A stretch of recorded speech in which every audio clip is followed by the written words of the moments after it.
Anyone who believes in indefinite growth on a physically finite planet is either mad or an economist. We don't want to focus politics on a notion that involves the rejection of principles around which a large majority of our fellow citizens organize their lives. We are not as endlessly manipulable and as predictable as you would think.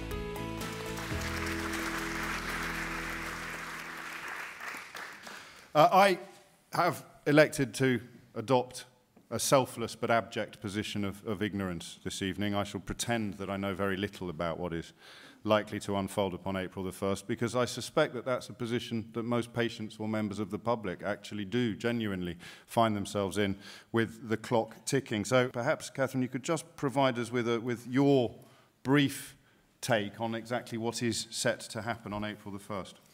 Okay, well, on April the 1st, no one receiving health or social care will actually see or notice anything different. It is too early to even estimate what the full effects of the reforms will be in the fullness of time. What we do know is that there have been considerable costs to the reforms, but a possible opportunity to make lasting change. A lot of the founding principles remain unchanged and are protected, and in some cases enhanced within the scope of the NHS Constitution, which is without doubt a good thing as long as it is properly promoted and ingrained within the new systems of every patient contact. However, and sadly, the NHS Constitution, there's been very little awareness amongst patients and the public. Whatever the changes on the 1st of April, access to services for all must continue and must be based on clinical need and not on the ability to pay. We must have more meaningful information on performance of individual clinicians, on performance of wards and on departments. We must publicise this information so the public will understand more about their local hospital, their local GP, their local dentist or their local clinical commissioning group. The Patients Association's helpline, which is a national helpline, continues to hear from thousands of patients who continue to receive poor care in our hospitals. They have difficulty accessing appropriate services, both in primary and secondary care. We have heard many times over the last 2 years the mantra of no decision about me without me, and putting the patient at the centre of the service, treating them as equal partners. On the other hand, the reforms are going to open up tendering opportunities and contracts to a larger number of private providers, and there is a lot of work to be done to ensure that everybody can understand the new system. With the possible introduction of many thousands of private providers, the challenge of regulating and inspecting for quality and safety is huge. The public need to understand what is happening on the 1st of April and the impact it will have on them. I have yet to see any awareness or literature spelling out exactly what, for example, a clinical commissioning group is, what does commissioning mean, and at a time when there are huge savings to be made in the NHS, is this a good time to have the biggest reorganisation? Thank you. You leave us with a question rather than an answer, but that, of course, is probably an apt reflection of the patient's concerns at this point.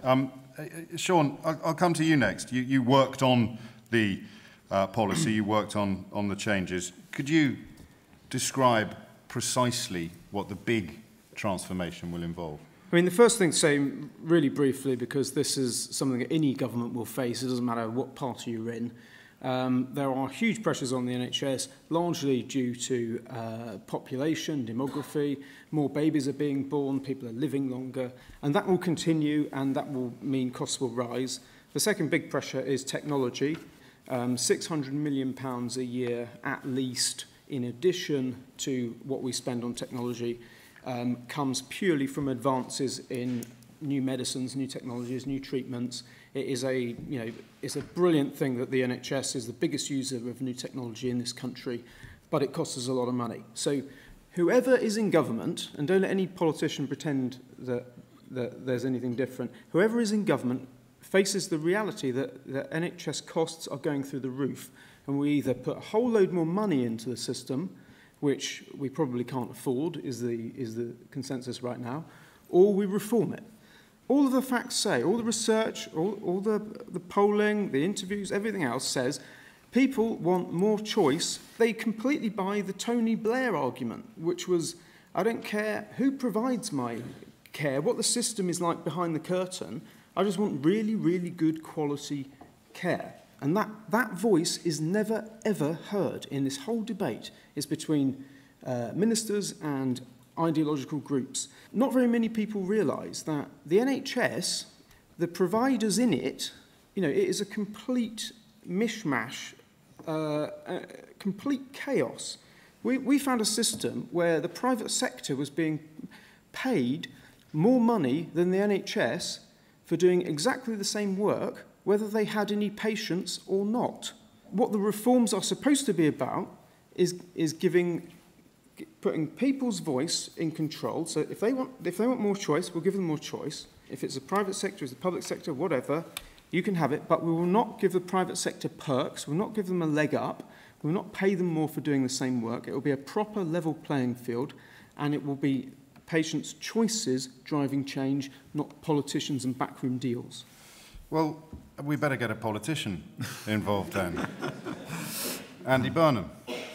Well, you won't be surprised to know that I think the reorganisation is a disaster on every level. Can you do in 2 sentences exactly what the key platform of transformation is, and then give me... Let me do it in 1. Go on. It removes the N from NHS. Essentially, the bill creates the conditions for a system of local health services across the country.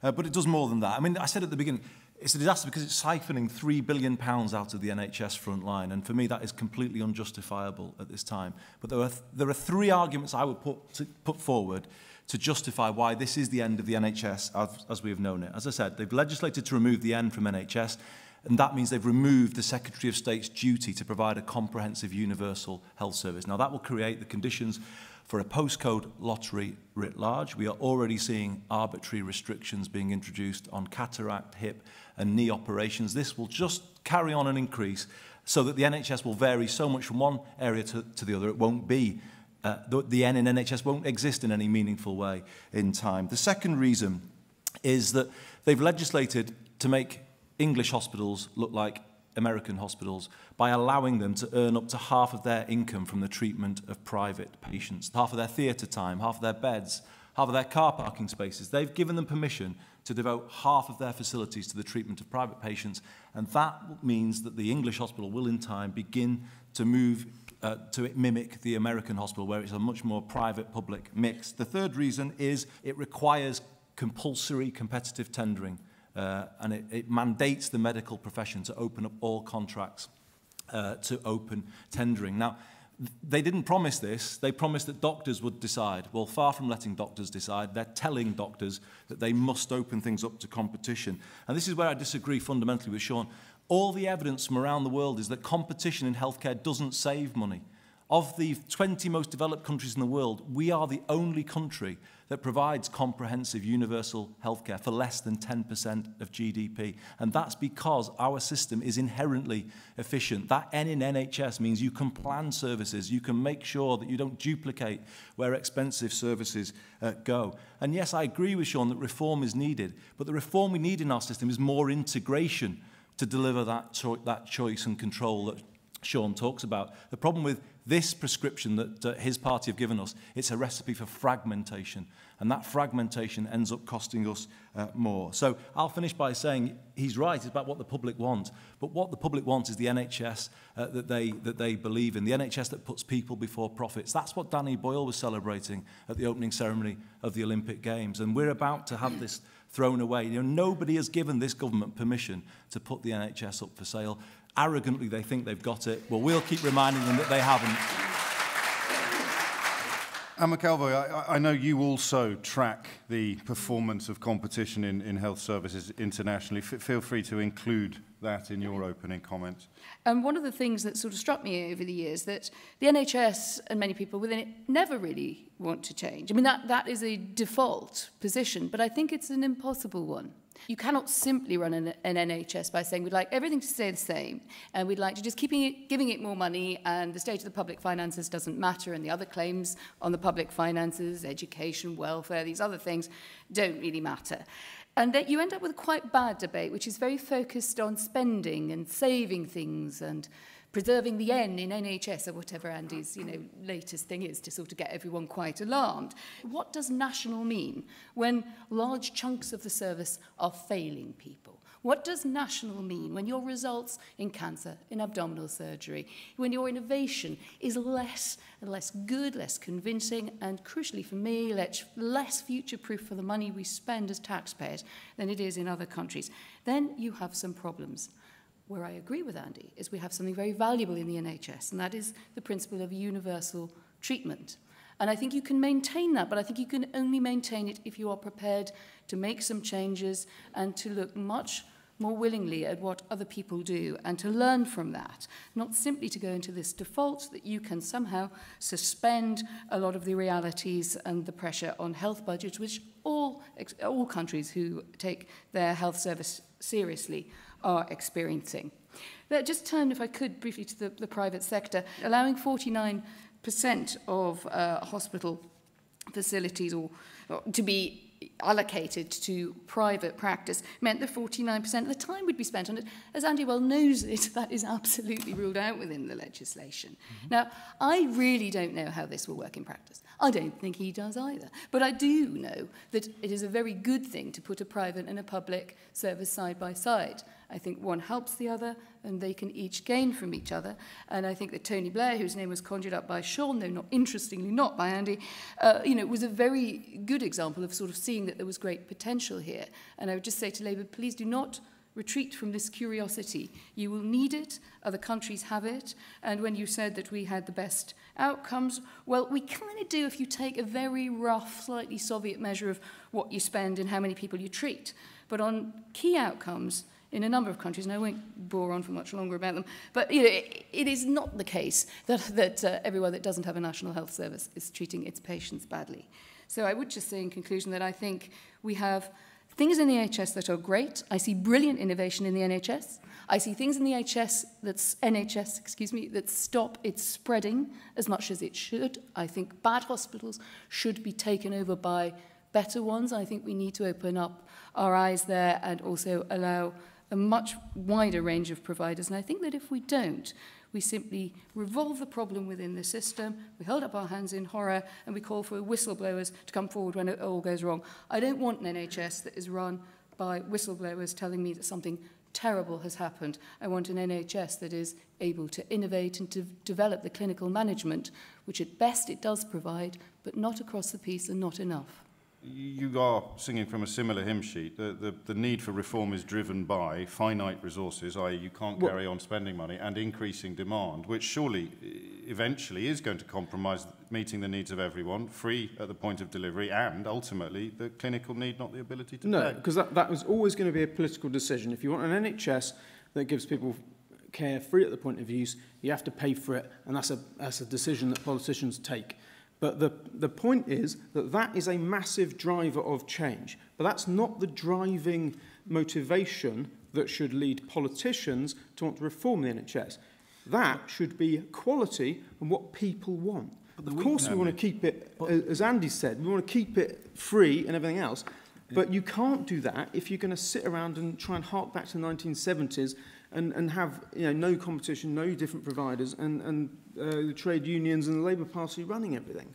Well, we do need to reform the system, but it's service reform that we need, not structural reform or more competition. We need to fully integrate health and social care, which is something I propose. We need to start in the home with all of the support people need, preventing them going into hospital. But the big flaw in what Anne and Sean have said is that they are saying that more competition equals more efficiency. And I'm afraid there is no evidence from anywhere in the world that more competition in healthcare makes it more cost-effective. But if you look around, look famously at the US, it doesn't even provide comprehensive universal healthcare to its population, and yet it spends 18% of GDP on healthcare. We spend 9% of our GDP on health. Why? Because when I was Secretary of State, that N in NHS gave me the ability at national level to plan how we were going to do things. It is inherently a more efficient way. And if we rip that up and throw it away, we will be spending more on healthcare down the line, not less. And that's the big flaw in what they've both said. So everybody in this room, when they go shopping, knows that they will be better served as a customer if the people trying to sell them something are in competition with each other.